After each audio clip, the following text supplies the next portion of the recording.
Shqipëria është renditur e dyta në Europë për varësinë ekonomike ndaj turizmit dhe e 12-ta në botë, sipas portalit kanadez Visual Capitalist.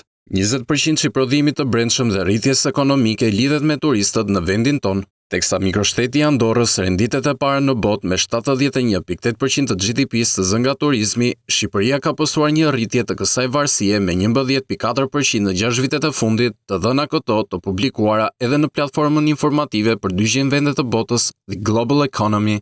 Kjo tendencë drejt turizmit është reflektuar edhe në bumin e punësimit të punëtorëve të huaj në sektorin e hotelerive, bareve dhe restoranteve. Në lidhje me popullsinë dhe ekonominë, strukturat akomoduese dhe shërbimet ushqimore dhe të pijeve përbën gati çerekun e sipërmarrjeve, ku 1 në 5 biznese operojnë në këtë industri. Këto raporte bëjnë vendin tonë të kryesojë në Europë, duke lënë pas vende si Greqia, Kroacia apo Spanja. Me zgjerimin e shërbimeve turistike dhe çmimet ende të lira krahasuar me vendet e tjera të Europës, janë njohur mbi 3.6 milion turistë të huaj që të vizitojnë Shqipërinë gjatë janar-maj të këtij viti jashtë fluksit të sezonit veror. Ky numër i të huajve ka ardhur në rritje me 8.9% më shumë krahasuar me të njëjtën periudhë të vitit të kaluar, duke zgjeruar tregun turistik edhe përgjatë stinës së dimrit dhe të pranverës dhe duke siguruar një turizëm gjithëvjetor.